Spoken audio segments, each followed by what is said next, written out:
अपनी मुक्ति का, अपनी फ्रीडम का, फ्री विल का आपको बहुत समझदारी से उपयोग करना होगा, उसे समझना होगा। आपका साथ इस समय जिनके साथ भी है, यदि आपने उसको अपने लिए सकारात्मक बनाना है, पॉजिटिव बनाना है, तो आपको अपनी फ्री विल का बहुत अच्छा उपयोग करना होगा।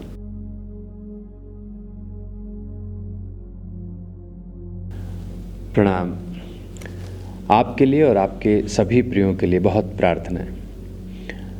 आज हमने प्रश्न लिया है कि हम जिनसे मिलते हैं इस संसार में, क्या वो बाय चांस है या इसके पीछे कोई प्लानिंग है। तो इस बात को समझते हैं।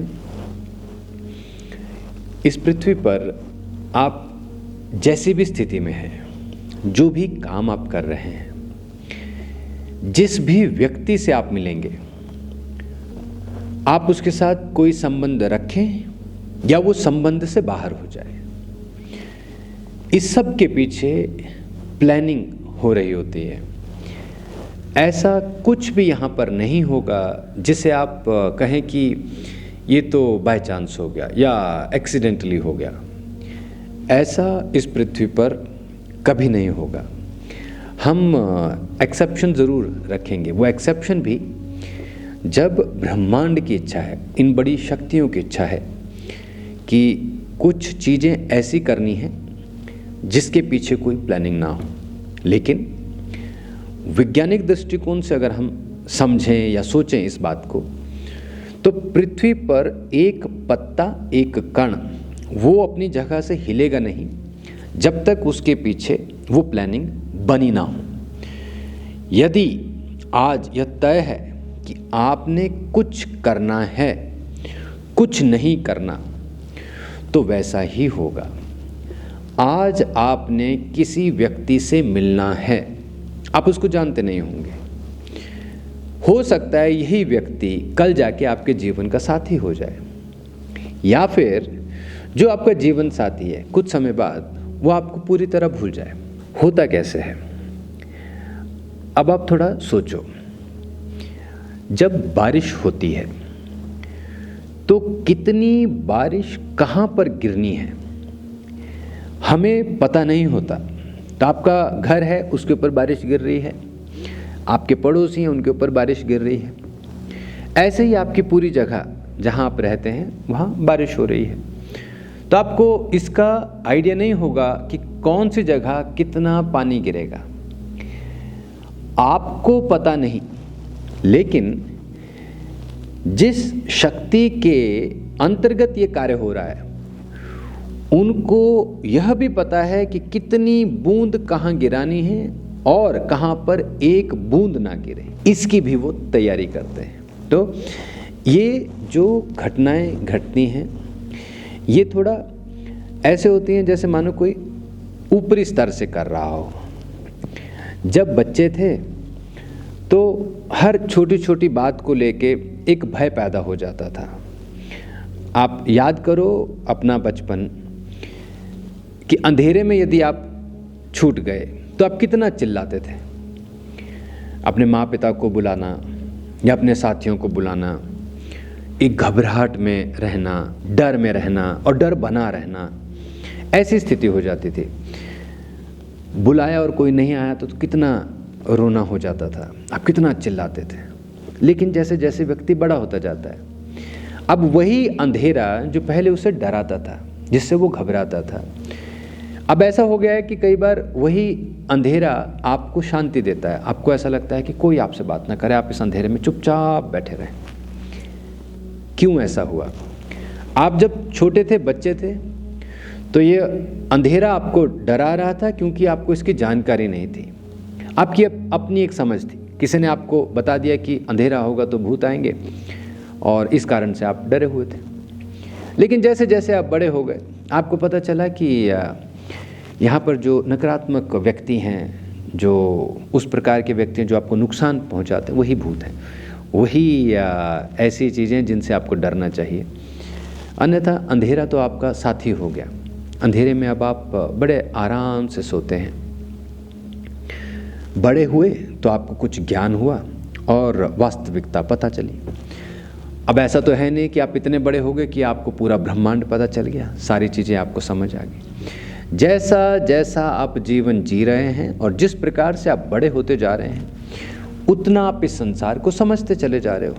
अब ऐसे ही समझो, हमारे जीवन में जो व्यक्ति इस समय है उसका एक बड़ा अहम एक किरदार, एक रोल है आपके जीवन के लिए। या तो आपके जीवन को आगे बढ़ाएगा वो, या आपके जीवन को नीचे गिराएगा। दोनों में से कोई एक स्थिति अवश्य बनेगी। आप इस बात को पहले ही समझ लें कि कुछ व्यक्ति आपके जीवन में आएंगे आपको आगे उठाने के लिए, और कुछ व्यक्ति आपके जीवन में आएंगे आपका पूरा नाश करने के लिए। ऐसे जैसे चलो महाभारत की तरफ, तो आप देखो कि कौरवों के साथ भी एक साथी जुड़ता है और पांडवों के साथ भी एक साथी जुड़ता है। कौरवों का साथी है शकुनी, शकुनी मामा, वो कौरवों का साथी हुआ। पांडवों का साथी हुआ भगवान कृष्ण। तो अब देखो दोनों का क्या हाल कर दिया। एक पूरी तरह से हार गए और ऐसा जीवन कर दिया कि अब उनकी, जब तक हम चर्चा करेंगे महाभारत की, वो एक नकारात्मक किरदार के रूप में ही जाने जाएंगे। दूसरी तरफ भगवान कृष्ण ने पांडवों का जो साथ दिया, उनके जीवन में आने के बाद जीवन को जो रूपांतरित किया, वो पांचों पांडव, उनका जीवन भगवतमय हो गया। ऐसा हो गया जैसे सबकी कल्पना है कि ऐसा ही जीवन जीना है। तो ऐसा क्यों हुआ? जीवन में जो आपके साथ आया उसकी सही समय पर समझ होना कि यह व्यक्ति आपके लिए सकारात्मक, पॉजिटिव है। ये बात आपने याद रखनी है कि यदि आप इस बात को भूल जाएं, आप इसको बहुत हल्के में लें, इसको बहुत छोटी बात समझें कि ऐसा कुछ नहीं है, हमारे जीवन में कई आएंगे कई जाएंगे, ऐसा नहीं। यदि महत्वपूर्ण व्यक्ति आया आपको लगता है, तो फिर कुछ भी करके वो साथ नहीं छूटना चाहिए। हमारी मुक्ति, जो हमारे जीवन की जो मुक्ति है, वो हम सदैव उपयोग में लाते हैं। उस मुक्ति के आधार पर ही ये प्लानिंग आगे काम करती है। यदि आपने अपनी फ्रीडम का गलत उपयोग किया और वह साथी जो जीवन में आया उसको आपने छोड़ दिया, तो फिर ऐसा मौका आपको फिर नहीं मिलेगा। जो व्यक्ति सही समय, सही स्थिति की उपयोगिता नहीं समझता, उसका उपयोग नहीं कर पाता, बड़ी शक्तियाँ, ब्रह्मांड, यूनिवर्स या भगवान, वो बार बार उसको वैसा मौका नहीं देंगे। इस प्रकार की स्थिति आपको बार बार नहीं बनेगी। आज आपके जीवन में कोई है, आप उसे बाय चांस लेके चल रहे हो कि जी बस मिल गए, तो फिर यह बताता है कि आपकी समझ अभी परिपक्व नहीं हुई, बड़ी नहीं हुई। आप यहाँ बैठे, आपने कुछ सुना, यह भी तय था। आप कुछ अभी सोचेंगे, यह भी तय है।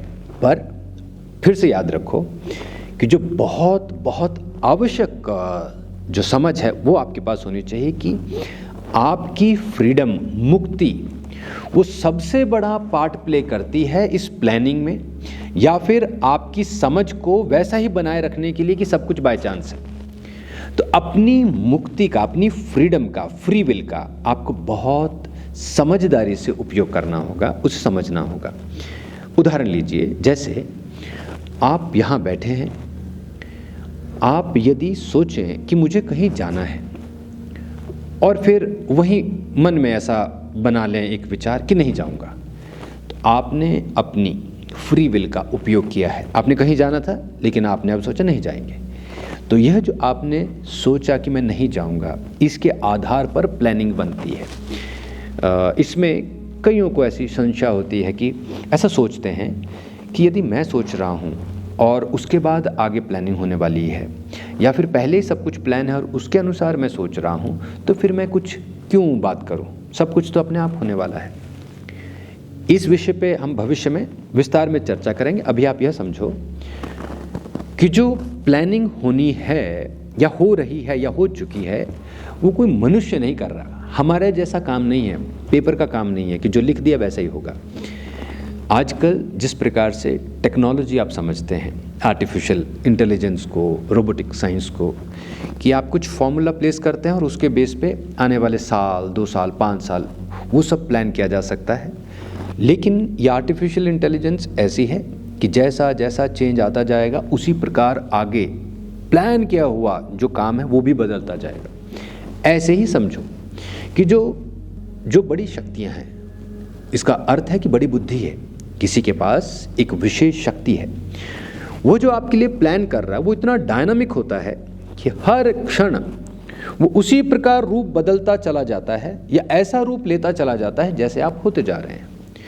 आपका साथ इस समय जिनके साथ भी है, यदि आपने उसको अपने लिए सकारात्मक बनाना है, पॉजिटिव बनाना है, तो आपको अपनी फ्री विल का बहुत अच्छा उपयोग करना होगा।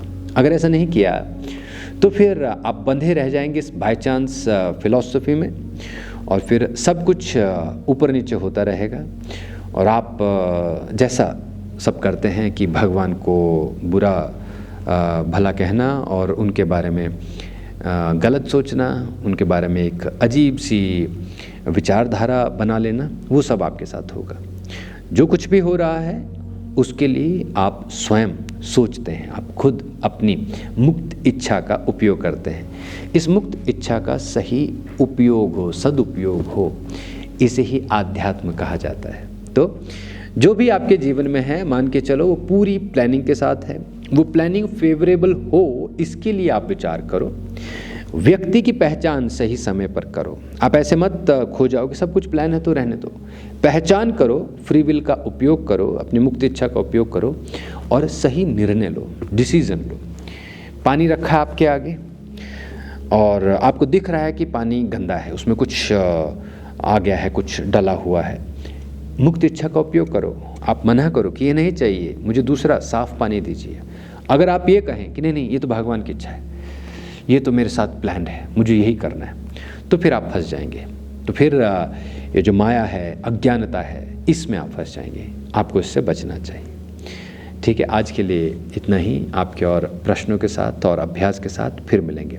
आप सब अपना ध्यान रखें, प्रसन्न रहें। नमो हिमालय।